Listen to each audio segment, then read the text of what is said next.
Hey everyone, and welcome back to the Deep Dive. Today we're taking a deep dive into a topic you're all super curious about. Oh, yeah. How gamification, VR, and AR are like totally shaking up education, Mm-hmm. especially when we're talking manufacturing and engineering. Absolutely. And you guys sent over some really interesting stuff for this one, Yeah. including like this super in-depth document funded by the European Union. Yeah, a really fascinating look at the cutting edge of educational tech. Okay, so let's break it all down. Okay. First up, we've got to tackle gamification. All right. Now, it sounds a bit like turning a classroom into a video game. Right? But I'm guessing it's a little more complex than just that.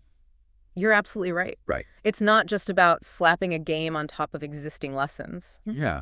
Deterring it all. Okay. Back in 2011, Yeah. they defined it as using game design elements in non-game contexts Okay. to create what they call gameful experiences. I like that. Yeah, it's about understanding what makes games so engaging and then using those same elements strategically to make learning better.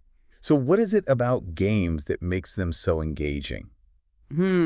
Is it just the fun factor or? Well, fun definitely plays a role, Okay. but it goes deeper than that. Okay. Games tap into our natural desire for challenge, mastery, and social connection. Okay.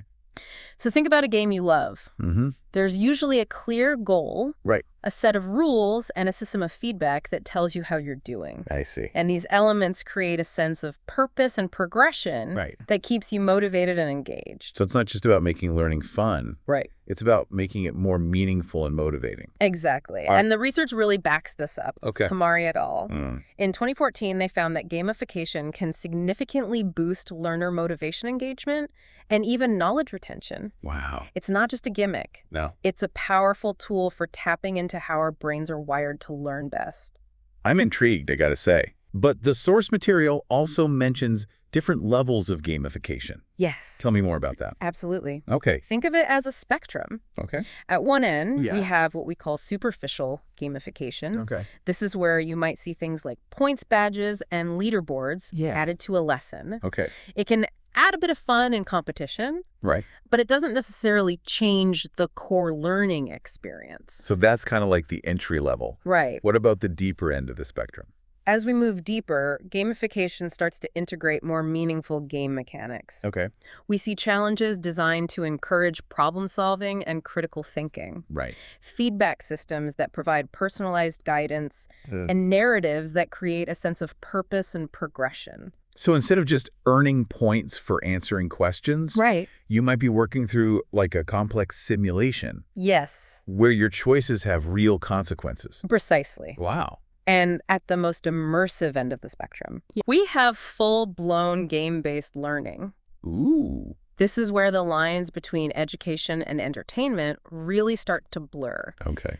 Learners might find themselves in a virtual world, Wow. interacting with characters and objects, making decisions, and solving problems in a way that feels incredibly real. That's incredible. Yeah. The source material mentioned a really cool example of this. Yes. The Energy Island simulation game in Denmark. Yeah. Could you tell us more about that? It's a fantastic example of how game-based learning can be used to tackle real-world challenges. Yeah.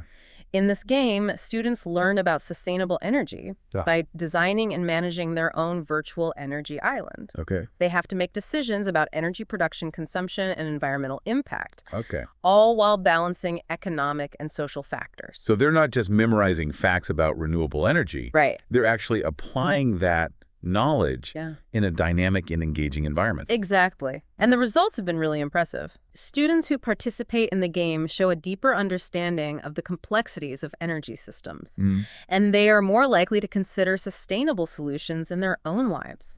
That's what I call impactful learning. Absolutely. All right, let's shift gears for a moment Okay. and talk about VR and AR. All right. I'm fascinated by how these technologies are being used in manufacturing and engineering education. It's a really exciting area. Yeah. VR and AR offer unique opportunities to create immersive and interactive learning experiences that were simply not possible before. So can you break down the differences between the two? Of course, Okay. VR or virtual reality immerses you in a completely digital environment. Okay. So imagine putting on a headset Yeah. and stepping into a virtual factory, Okay. complete with realistic machinery tools and processes. Wow. It's perfect for training in environments that might be too dangerous or expensive to replicate in the real world. So you could practice operating a $1 million piece of equipment. Yes. Without any risk of damaging it in real life. Exactly. Wow, that's incredible. And the document actually highlights how Volkswagen is using VR for digital factory training, Okay. allowing workers to practice assembling cars in a virtual environment Wow. before they ever set foot on the real assembly line. That's incredible. It is. And what about AR? How does that differ from VR? AR, or augmented reality, overlays digital information onto the real world. Okay. Imagine wearing a pair of glasses Yeah. that can display information about the equipment you're working on, Okay. providing real-time diagnostics, Okay. step-by-step instructions, or even remote expert guidance. Okay, so instead of having to consult a manual or call for help, Right. you have all the information you need right there in your field of vision. Exactly. That's mind-blowing. And the applications for AR in manufacturing are endless. Yeah. Imagine a technician being able to see through walls, Wow. to identify hidden pipes or wires, or a surgeon being able to overlay a patient's medical images onto their body during a procedure. The possibilities really are endless. Yeah. But let's not forget about educational games themselves. Oh, yeah. They've been around for a while. They have. But it sounds like they're getting a serious upgrade They are. in the world of manufacturing and engineering. You're right. We're not talking about simple quiz games here. We're Yeah. talking about sophisticated simulations Okay. that allow learners to experience real-world scenarios Right. in a safe and engaging environment. So what are some examples of these next-generation educational games? Well, the Treatise Immersive training platform really caught my eye. Okay, first of all, what's a digital twin?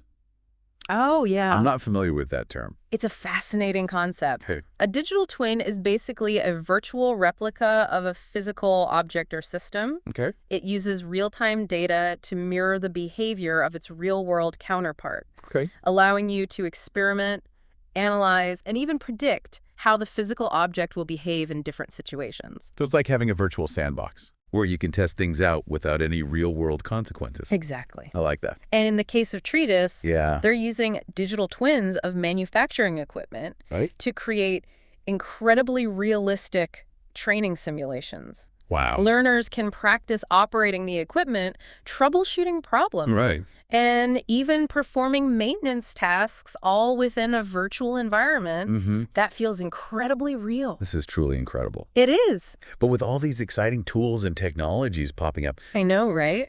it feels like there's a whole universe of options to explore. There are. What are some other innovative digital tools? Oh, there are so many. Yeah. AI-powered tutoring systems are emerging Okay. that can personalize learning, providing tailored feedback and support Mm-hmm. based on each learner's individual needs and progress. Okay. Digital notebooks like Microsoft OneNote Mm. are becoming powerful platforms for collaboration and knowledge sharing. And it seems like even established companies like Bosch are jumping on the VR bandwagon for training. They are. What's their take on this? Well, Bosch is using VR to train workers on complex tasks, Okay. allowing them to practice in a safe and controlled environment Right. before performing those tasks in the real world. Mm-hmm. They've seen some amazing results Yeah. in terms of improved efficiency, reduced errors, Okay. and increased worker confidence. It sounds like the future of education is already here. I think it is. But with all this incredible technology at our fingertips, Yeah, what are the key steps to actually implementing it effectively? right.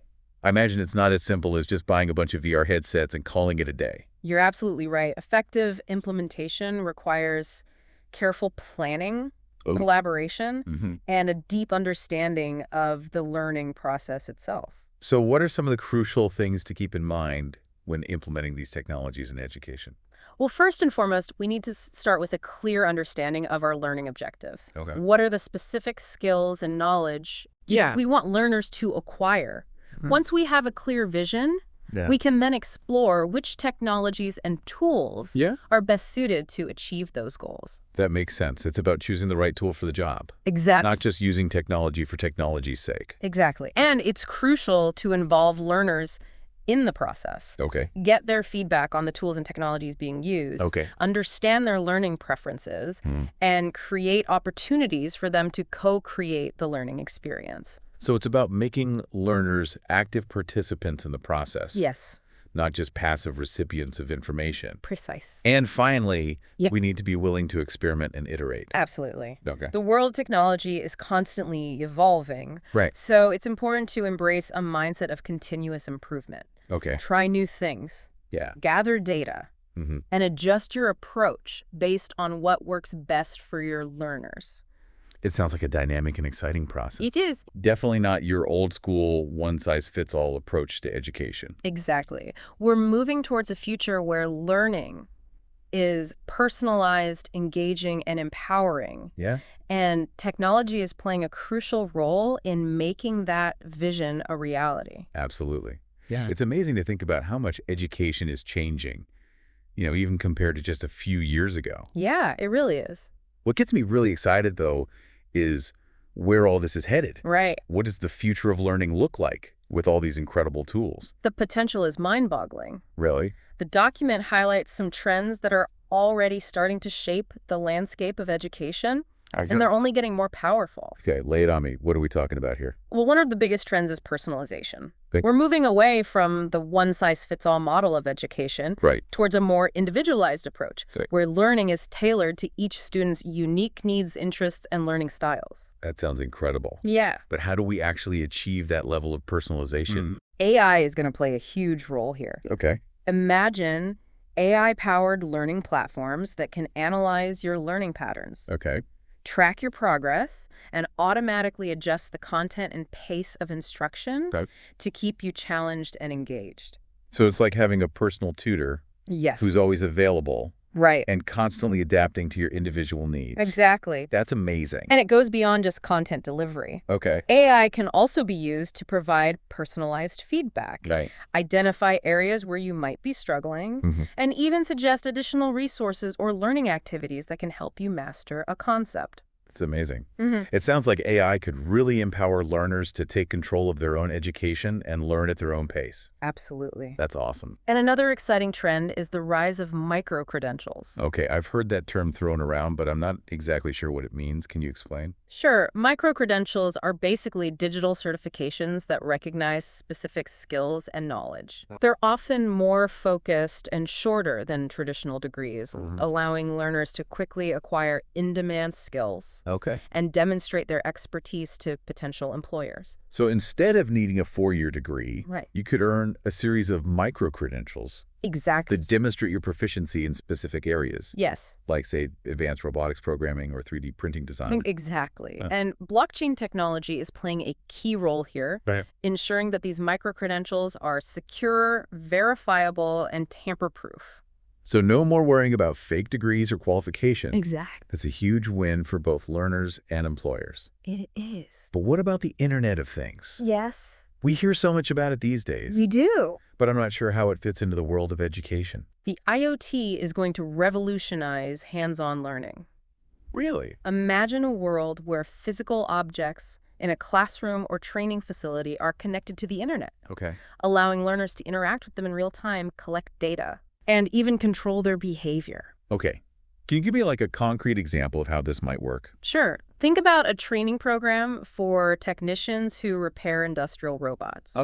With IoT sensors embedded in the robots, learners could monitor their performance, diagnose problems remotely, and even run virtual simulations to test different repair strategies. So it's like bringing the real world into the classroom? Yes. Or even taking the classroom into the real world? Exactly. And it's not just limited to technical fields.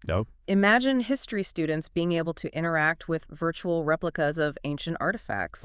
Or biology students being able to remotely control experiments in a real-time lab environment. Wow, it sounds like the possibilities are endless. They are. But with all this incredible technology at our disposal, we can't forget about the human element of education. Absolutely. How do we ensure that technology enhances rather than replaces the role of the teacher? That's a crucial question. Technology should empower teachers, not replace them. It can automate repetitive tasks, provide personalized support to learners, and create more engaging and interactive learning experiences.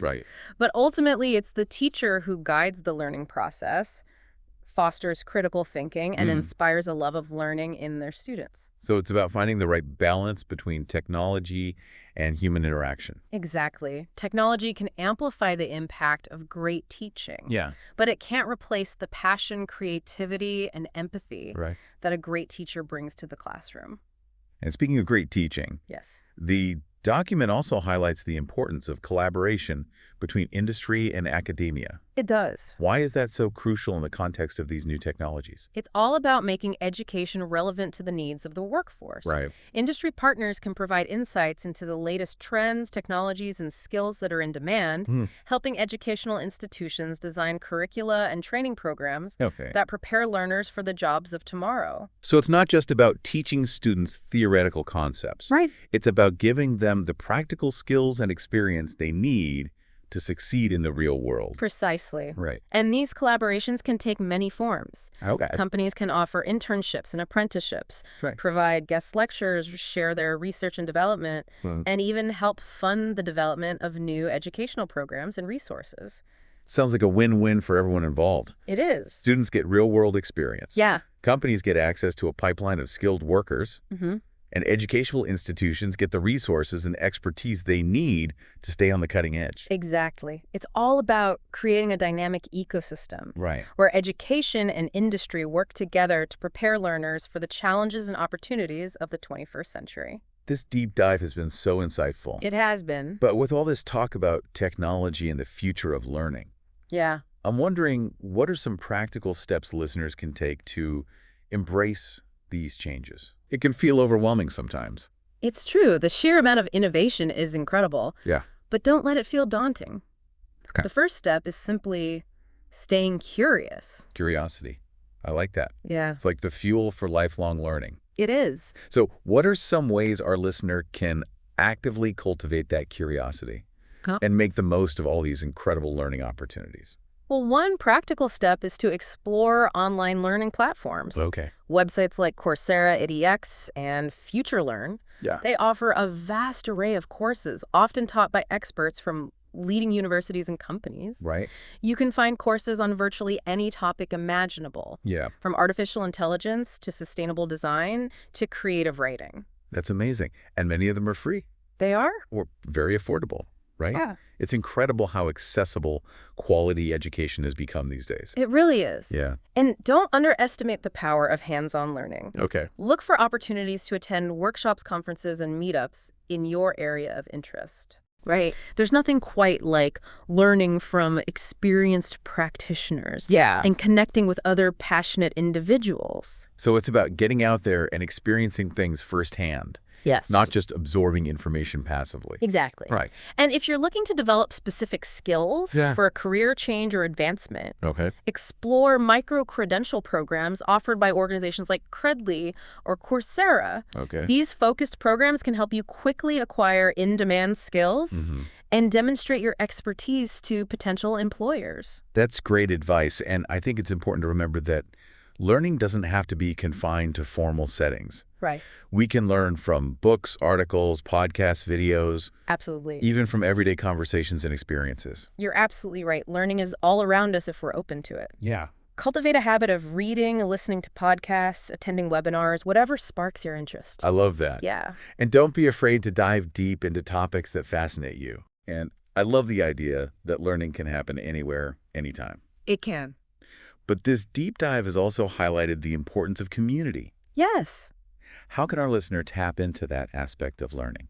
Connect with other learners. Okay. Join online forums, attend industry events, participate in hackathons. Yeah. Whatever aligns with your interests. Right. Surrounding yourself with like-minded individuals can provide support, motivation, and inspiration. It's amazing how much more we can learn and achieve I know. when we're part of a community. Yeah, It's like we amplify each other's potential. we do. Yeah. And don't be afraid to share your own knowledge and experiences. Right. Teaching others is one of the best ways to solidify your own understanding and contribute to the collective growth of the community. That's so true. I find that I often learn the most when I'm trying to explain a concept to someone else. I agree. But, this whole conversation has me reflecting on the bigger picture. Yeah. It feels like we're on the cusp of a major shift in how we view education.